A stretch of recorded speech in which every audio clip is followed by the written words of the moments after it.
The chemtrail conspiracy theory is the discredited claim that long-lasting condensation trails, or contrails, called chemtrails by proponents, consist of chemical or biological agents left in the sky by high-flying aircraft and deliberately sprayed for purposes undisclosed to the general public. Believers in the theory argue that normal contrails dissipate relatively quickly and contrails that do not dissipate must contain additional substances. Those who subscribe to the theory speculate that the purpose of the chemical release may be solar radiation management, weather modification, psychological manipulation, human population control, or biological or chemical warfare, and that the trails are causing respiratory illnesses and other health problems. The arguments have been dismissed by the scientific community. These are normal water-based contrails that are routinely left by high-flying aircraft under certain atmospheric conditions. Although proponents have tried to prove that the chemical spraying does take place, their analyses have been flawed or based on misconceptions. Because of the persistence of the conspiracy theory and questions about government involvement, scientists and government agencies around the world have repeatedly explained that the supposed chemtrails are in fact normal contrails. The term chemtrail is a portmanteau of the words chemical and trail, as contrail is of condensation and trail. History. Chemtrail conspiracy theories began to circulate after the United States Air Force, U.S. Air Force, published a 1996 report about weather modification. Following the report, in the late 1990s the U.S. Air Force was accused of spraying the U.S. population with mysterious substances from aircraft generating unusual contrail patterns. The theories were posted on internet forums posted by people like Richard Finca and William Thomas. They were also discussed by late-night radio host Art Bell, starting in 1999. As the chemtrail conspiracy theory spread, federal officials were flooded with angry calls and letters. A multi-agency response attempting to dispel the rumors was published in 2000 by the Environmental Protection Agency, EPA, the Federal Aviation Administration, FAA, the National Aeronautics and Space Administration, NASA, and the National Oceanic and Atmospheric Administration, NOAA. Many chemtrail believers interpreted agency fact sheets as further evidence of the existence of a government cover-up. The EPA refreshed its posting in 2015. In the early 2000s the U.S. Air Force released an undated fact sheet that stated the conspiracy theories were a hoax fueled in part by citations to a 1996 strategy paper drafted within their Air University titled Weather as a Force Multiplier, Owning the Weather in 2025. The paper was presented in response to a military directive to outline a future strategic weather modification system for the purpose of maintaining the United States military dominance in the year 2025, and identified as fictional representations of future situations/scenarios. The U.S. Air Force further clarified in 2005 that the paper does not reflect current military policy, practice, or capability, and that it is not conducting any weather modification experiments or programs and has no plans to do so in the future. Additionally, the U.S. Air Force states that the chemtrail hoax has been investigated and refuted by many established and accredited universities, scientific organizations, and major media publications. The conspiracy theories are seldom covered by the mainstream media, and when they are usually cast as an example of anti-government paranoia. For example, in 2013, when it was made public that the CIA, NASA, and NOAA intended to provide funds to the National Academy of Sciences to conduct research into methods to counteract global warming with geoengineering, an article in the International Business Times anticipated that the idea of any government agency looking at ways to control, or manipulate, the weather will be met with scrutiny and fears of a malign conspiracies, and mentioned chemtrail conspiracy theories as an example. Description.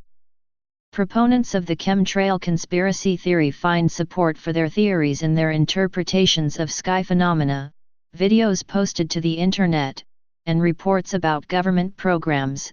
They also have certain beliefs about the goals of the alleged conspiracy and the effects of its alleged efforts, and generally take certain actions based on those beliefs. Interpretation of evidence. Proponents of the chemtrail conspiracy theory say that chemtrails can be distinguished from contrails by their long duration, asserting that the chemtrails are those trails left by aircraft that persist for as much as a half day or transform into cirrus-like clouds. The proponents claim that after 1995 contrails had a different chemical composition and lasted a lot longer on the sky. Proponents fail to acknowledge evidence of long-lasting contrails shown in World War II-era photographs. Proponents of the theory of the existence of chemtrails characterize contrails as streams that persist for hours and that, with their crisscross, grid-like, or parallel stripe patterns, eventually blend to form large clouds. Proponents view the presence of visible color spectra in the streams, unusual concentrations of sky tracks in a single area, or lingering tracks left by unmarked or military airplanes flying at atypical altitudes or locations as markers of chemtrails. Photographs of barrels installed in the passenger space of an aircraft for flight test purposes have been claimed to show aerosol dispersion systems. The real purpose of the barrels is to simulate the weight of passengers or cargo. The barrels are filled with water, and the water can be pumped from barrel to barrel in order to test different centers of gravity while the aircraft is in flight. Jim Marrs has cited a 2007 Louisiana television station report American Samoa evidence for chemtrails. In the report, the air underneath a crosshatch of supposed chemtrails was measured and apparently found to contain unsafe levels of barium, at 6.8 parts per million, 3 times the U.S. nationally recommended limit. A subsequent analysis of the footage showed, however, that the equipment had been misused, and the reading exaggerated by a factor of 100. The true level of barium measured was both usual and safe.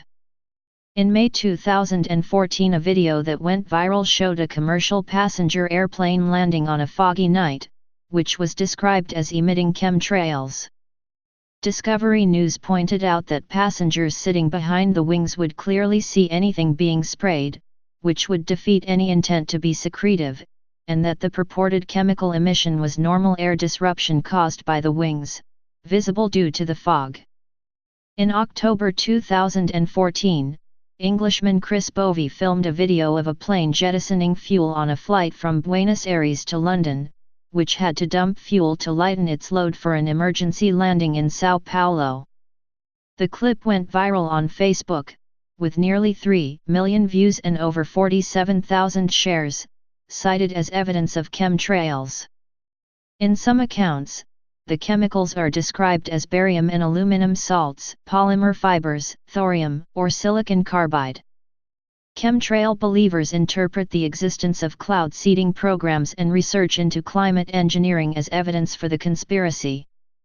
Beliefs.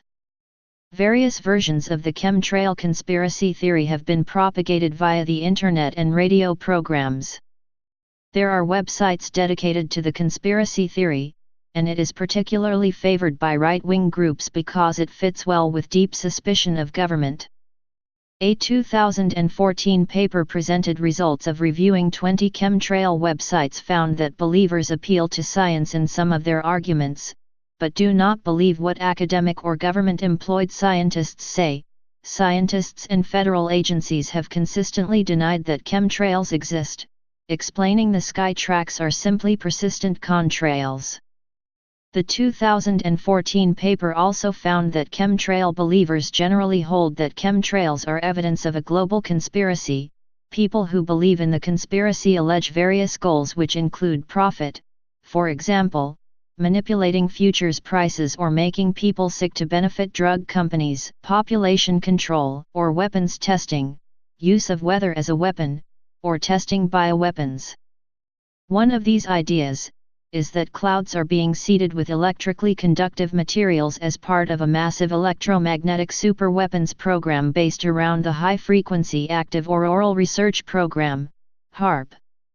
Those who believe in the conspiracy say the chemtrails are toxic, the 2014 review found that chemtrail believers generally hold that every person is under attack and found that believers often express fear, anxiety, sadness, and anger about this. In a 2011 study of people from the US, Canada, and the UK, 2.6% of the sample entirely believed in the conspiracy theory, and 14% believed it partially. An analysis of responses given to the 2016 cooperative congressional election study showed that 9% of the 36,000 respondents believed it was completely true that the government has a secret program that uses airplanes to put harmful chemicals into the air, while a further 19% believed this was somewhat true. Actions.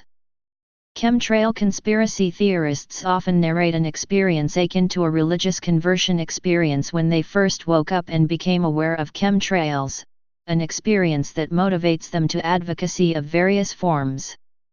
For example, they often attend events and conferences on geoengineering, and have sent threats to academics working in the geoengineering field. In 2001, in response to requests from constituents, U.S. Congressman Dennis Kucinich introduced, but did not author, H.R. 2977, 107th, the Space Preservation Act of 2001 that would have permanently prohibited the basing of weapons in space, listing chemtrails as one of a number of exotic weapons that would be banned. Proponents have interpreted this explicit reference to chemtrails as official government acknowledgement of their existence. Skeptics note that the bill in question also mentions extraterrestrial weapons and environmental, climate, or tectonic weapons. The bill received an unfavorable evaluation from the United States Department of Defense and died in committee, with no mention of chemtrails appearing in the text of any of the three subsequent failed attempts by Kucinich to enact a Space Preservation Act.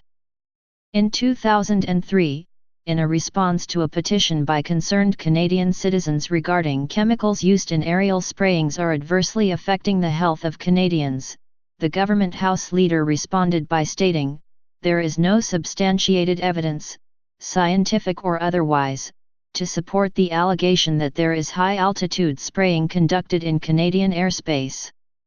The term chemtrails is a popularized expression, and there is no scientific evidence to support their existence. The House leader went on to say that it is our belief that the petitioners are seeing regular airplane condensation trails, or contrails. In the United Kingdom, in 2005 Elliot Morley, a Minister of State for the Department for Environment, Food and Rural Affairs was asked what research department has undertaken into the polluting effects of chemtrails for aircraft, and responded that the department is not researching into chemtrails from aircraft as they are not scientifically recognized phenomena, and that work was being conducted to understand how contrails are formed and what effects they have on the atmosphere. Some chemtrail believers adopt the notions of William Reich, 1897–1957, who devised a cloudbuster device from pipework filled with crystals and metal filings. Such devices are pointed at the sky in an attempt to clear it of chemtrails, rather than just clouds as Reich had proposed. Chemtrail believers sometimes gather samples and have them tested, rather than rely on reports from government or academic laboratories, but their experiments are usually flawed. For example, collecting samples in jars with metal lids contaminates the sample and isn't done in scientific testing. Contrails. Contrails, or condensation trails, are streaks of condensed water vapor created in the air by an airplane or rocket at high altitudes. They are the result of normal emissions of water vapor from piston and jet engines at high altitudes in which the water vapor condenses into visible clouds. They are formed when hot humid air from the engines mixes with the colder surrounding air. The rate at which contrails dissipate is entirely dependent on weather conditions and altitude. If the atmosphere is near saturation, the contrail may exist for some time. Conversely, if the atmosphere is dry, the contrail will dissipate quickly. It is well established by atmospheric scientists that contrails can persist for hours, and that it is a perfectly normal characteristic for them to spread out into cirrus sheets. The different-sized ice crystals in contrails descend at different rates, which spreads the contrail vertically. Then the differential in wind speeds between altitudes, wind shear, results in the spreading of the contrail across many miles/kilometers in the sky. This mechanism is similar to the formation of cirrus uncinus clouds. Contrails between 25,000 and 40,000 feet, 7,600 and 12,200 m, can often merge into an almost solid interlaced sheet. Contrails can have a lateral spread of several kilometers, and given sufficient air traffic, it is possible for contrails to create an entirely overcast sky that increases the ice budget of individual contrails and persists for hours. Experts on atmospheric phenomena say chemtrails do not exist, and that the characteristics attributed to them are simply features of contrails responding differently in diverse conditions in terms of the sunlight, temperature, horizontal and vertical wind shear, and humidity levels present at the aircraft's altitude. In the U.S., the grid-like nature of the National Airspace System's flight lanes tends to cause cross-hatched contrails, and in general it is hard to discern from the ground whether overlapping contrails are at similar altitudes or not. The jointly published fact sheet produced by NASA, the EPA, the FAA, and NOAA in 2000 in response to alarms over chemtrails details the science of contrail formation, and outlines both the known and potential impacts contrails have on temperature and climate. The U.S. Air Force produced a fact sheet as well that described these contrail phenomena as observed and analyzed since at least 1953. It also rebutted chemtrail theories more directly by identifying the theories as a hoax and disproving the existence of chemtrails. Patrick Minnis, an atmospheric scientist with NASA's Langley Research Center in Hampton, Virginia, is quoted in USA Today as saying that logic does not dissuade most chemtrail proponents. If you try to pin these people down and refute things, it's, well, you're just part of the conspiracy, he said. Analysis of the use of commercial aircraft tracks for climate engineering has shown them to be generally unsuitable. Astronomer Bob Berman has characterized the chemtrail conspiracy theory as a classic example of failure to apply Occam's razor, writing in 2009 that instead of adopting the long-established simple solution that the trails consist of frozen water vapor, the conspiracy websites think the phenomenon started only a decade ago and involves an evil scheme in which 40,000 commercial pilots and air traffic controllers are in on the plot to poison their own children. A 2016 study surveying 77 atmospheric scientists concluded that 76 out of 77, 98.7%, of scientists that took part in this study said there was no evidence of and that the data cited as evidence could be explained through other factors, such as typical contrail formation and poor data sampling instructions presented on SLAP websites. Please subscribe and thanks for watching.